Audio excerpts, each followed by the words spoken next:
This story begins in a small dispatch center in rural Alabama, where every strange call has a category, every impossible sighting has a code, and every veteran operator knows one rule above all others. Never describe the thing you saw. Give it a name that's vague.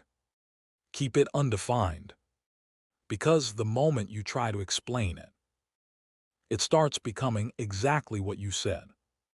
So turn off the lights, settle in, and remember.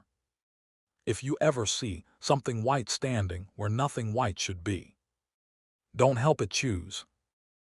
I worked night dispatch in North Alabama long enough to hear every kind of panic a human being can fit through a phone line. Domestic fights, drunks in ditches, men screaming about deer through their windshields, old women reporting prowlers who turned out to be possums with criminal confidence. If you have never heard a grown man describe a raccoon in his attic like it has diplomatic immunity, you have not lived a full life. The weird calls had categories. That was the first thing dispatch taught me, and it taught me unofficially. Officially, everything had codes and incident types and response priorities. The paperwork was clean. The world was not. The older dispatchers kept their own taxonomy under the official one. Lights over the mountain, you wrote aerial disturbance and kept your opinions between you and Jesus. A woman screaming in the woods, you wrote possible animal distress, unless she used the words help me. And if somebody saw something white where nothing white had any business being, you did not ask what kind. You wrote white thing. That was the rule. I learned it in 1997 from a dispatcher named Marlene, who smoked Virginia Slims in her car with the windows cracked like the cigarette was holding her hostage.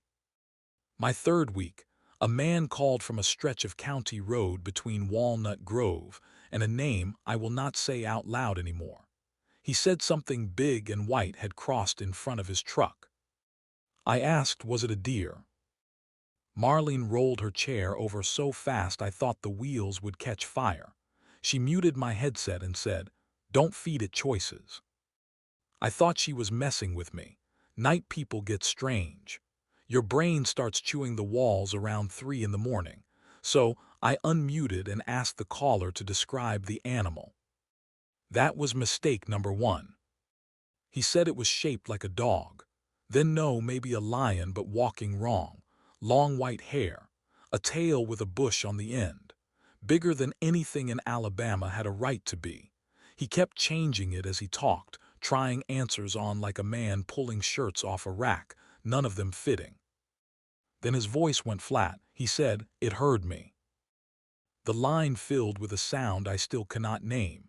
Not a scream, not static, more like a wet hand sliding slow across a window. He whispered, "It's got the tail now." The one he'd named, the last thing he gave it. Then he hung up. I entered the call as suspicious animal because I was young and held a degree from the University of Knowing Better Than Old Women. Marlene reached over and changed the entry to White Thang before the deputy was even dispatched. Why, I asked. Because that name is safer. They found his truck at daylight, door open, keys in the ignition, coffee still warm enough to fog the lid, no blood, no tracks but his own boots walking from the driver's door into a drainage ditch and stopping there like God had used an eraser. After that I listened. Not perfectly. I'm still a man, and men are gifted at turning one survived warning into a future disaster. But I learned the shape of the thing without ever once asking it to hold still. A woman near Jones Valley said there was a naked pale person standing in the ditch with no eyes and no ears. I typed White Thang and told her to keep driving and not slow down. A kid in Blount County said a white-haired thing stood by the power pole watching his house. His mother got on the line, mad as fire, saying somebody needed to do something. I typed White Thang and told her to close the blinds without looking back outside. She did. The kid grew up. I check sometimes. That was the part that kept me sane. Not everybody disappeared. Some got home. Some called back the next morning embarrassed, trying to turn it into an owl, a bear, a white dog, fog, headlights, anything with bones that made sense. I let them. People think the truth is always safer than a vague word. It is not. Sometimes a vague word is a fence. Sometimes being accurate is an invitation. The ones who lived said, "I saw something." The ones who got hurt tried to describe it. That was the pattern, and I was the one who held it. 30 years I sat in that room and typed the same 3 words over every white thing the county coughed up. I typed those words more times than I said most prayers. I thought I was protecting the callers. I never once stopped to ask who I was feeding. I retired last winter. Bought a little place outside the city where the porch light pulls every moth in the county and my knees file complaints like unpaid subcontractors. I sleep bad. Dispatch does that. Your body spends 30 years learning that a ringing phone means somebody's worst night, and then retirement asks you to enjoy the quiet like a normal person. 3 weeks ago, my old supervisor called. Not Marlene. She died in 2019. This was Daniel, who runs nights now. He asked if I remembered the White Thing protocol. I told him I did. He laughed once, no humor in it. We had one tonight. Put it in the notes and don't make them describe it, I told him. That's the protocol. That's the problem, Daniel said. The caller asked for you. The yard past my porch light was full dark. The pines stood still. I'm retired, I said. I know. Who was the caller, I asked. He didn't answer for a second. Then he said my full name. My stomach did the old dispatch drop. Not fear yet. The thing that comes before fear, the half-second when the call connects and some part of you already knows. The caller sounded like you, Daniel said. Not similar, not close. Me? Send me the incident number, I told him. He said he already had. The email hit my phone while he was still talking. I opened it, because being smart is not the same as being wise, and any quality man will tell you the two come from different departments. The notes were short.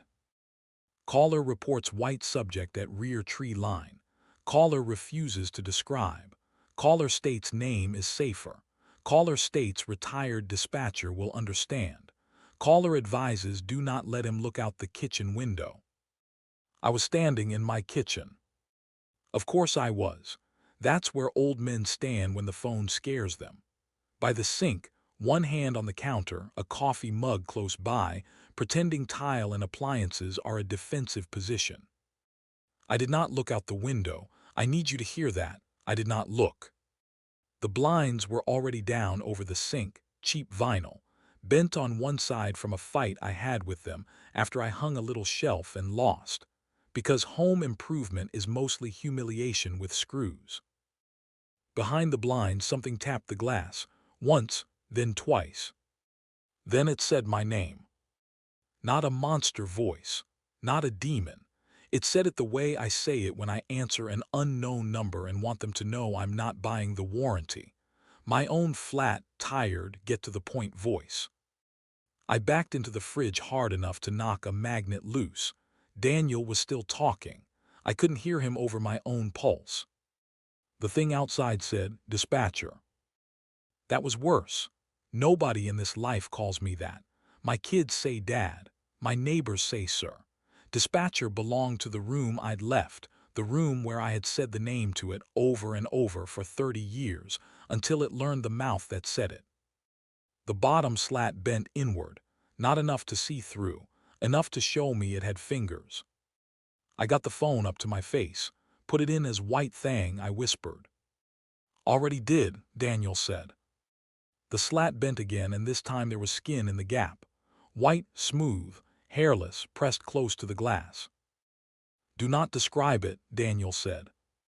I knew the rule. I wrote the rule into 100 other men's worst nights. I should have set the phone down, walked to the bathroom, locked the door, climbed in the tub like a tornado was coming, and recited county codes until the sun came up. Instead, I saw one detail through the bent blind, one stupid detail. A brown spot on the left wrist. Same size, same place as the one on mine. And my brain did what a terrified, arrogant brain does. It tried to make the evidence hold still. It tried to be accurate.